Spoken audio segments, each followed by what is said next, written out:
തിരുവനന്തപുരം നഗരസഭാ വാർഡിൽ മത്സരിക്കാൻ നിർത്തുമെന്ന് പ്രതീക്ഷിച്ചിരുന്നില്ല എന്ന് മേയർ സ്ഥാനത്തേക്ക് BJP പരിഗണിക്കുന്ന ആർ ശ്രീലേഖ IPS. ഭരണം നേടുന്നതിനായി പാർട്ടി എടുക്കുന്ന തീരുമാനം എതിർക്കാനാകില്ല എന്ന് അവർ മാതൃഭൂമി ന്യൂസിനോട് പറഞ്ഞു. മേയർ സ്ഥാനാർത്ഥിയെ പാർട്ടി തീരുമാനിച്ചിട്ടില്ല എന്നും ശ്രീലേഖ കൂട്ടിച്ചേർത്തു.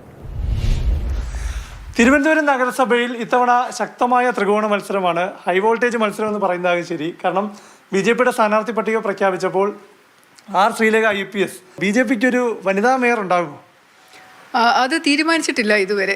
ഇപ്പോഴത്തെ തൽക്കാലത്തെ അജണ്ട എന്ന് പറഞ്ഞാൽ നമ്മൾ ജയിക്കുക, നിർത്തിയിരിക്കുന്ന സീറ്റിൽ ജയിക്കുക, പരമാവധി കൂട്ടമായിട്ട് പ്രവർത്തിച്ചുകൊണ്ട് BJPയിലുള്ള എല്ലാ സ്ഥാനാർത്ഥികളെയും ജയിപ്പിക്കുക. എങ്ങനെ കാണുന്നു ശാസ്ത്രമംഗലത്തെ മത്സരം?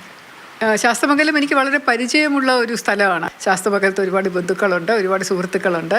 ഒരു ആസ് എ പോലീസ് ഓഫീസറായിട്ട് ഞാൻ ഒരുപാട് ആൾക്കാരുമായിട്ട് ഇവിടെ ബന്ധപ്പെട്ടിട്ടുണ്ട്. ആദ്യമായിട്ട് പാർലമെന്ററി പൊളിറ്റിക്സിലേക്ക് ഇറങ്ങുന്നു, തദ്ദേശ തെരഞ്ഞെടുപ്പ് ലെവലിൽ തന്നെ ഇറങ്ങുകയാണ്.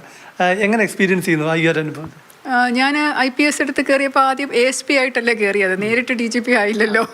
അപ്പോൾ അങ്ങനെ തട്ടായിട്ടല്ലേ പോകാൻ പറ്റുള്ളൂ. അപ്പോൾ അതുകൊണ്ട് പാർട്ടി പറയുന്നു അച്ചടക്കമുള്ള ഒരു പോലീസ് ഉദ്യോഗസ്ഥയായിരുന്നതുപോലെ കുറച്ച് അച്ചടക്കമുള്ള അല്ലെങ്കിൽ ഒരു ഉത്തരവാദിത്വമുള്ള ഒരു പാർട്ടി പ്രവർത്തക എന്നുള്ള നിലയിൽ പാർട്ടി പറയുന്ന കാര്യം ഞാൻ ചെയ്യുന്നു എന്നേ ഉള്ളൂ. ഇപ്പോൾ തിരുവനന്തപുരത്ത് മത്സരിക്കുമ്പോൾ ഏതെങ്കിലും ഒരു മേഖലയിൽ ഏതെങ്കിലും ഒരു വാർഡിൽ നിന്ന് മത്സരിക്കുന്ന ആഗ്രഹമാണ്? ഇത് ഈ പറയുന്ന സ്ഥലം ഒന്നുമില്ല, ഞാനിത് അറിഞ്ഞിട്ട് കൂടെയില്ല. ഇന്നിപ്പം അവിടെ ഒരു സ്ഥാനാർത്ഥി പ്രഖ്യാപനമുണ്ട്, നേതാക്കന്മാരെല്ലാം വരണം. അപ്പോൾ നമ്മൾ പ്രതീക്ഷിക്കില്ലല്ലോ നമ്മളെ വാർഡിൽ നിർത്തും എന്നുള്ളത്. അപ്പോൾ അവിടെ ചെല്ലുമ്പോൾ എല്ലാ സീനിയർ ഓഫീസർ, എല്ലാ സീനിയർ ഭാരവാഹികളും ഉണ്ടാകണം എന്ന് പറഞ്ഞതിൻ്റെ കൂട്ടത്തിൽ ഞാൻ പോയതാണ്. അപ്പം അതിന് തൊട്ട് മുമ്പായിട്ടാണ് എന്നോട് പറയുന്നത്. അപ്പോൾ പറഞ്ഞു കഴിഞ്ഞാൽ പിന്നെ നമുക്കൊന്നും എതിർക്കാൻ പറ്റില്ല. വീണ്ടും എൻഗേജഡ് ആവുകയാണ്.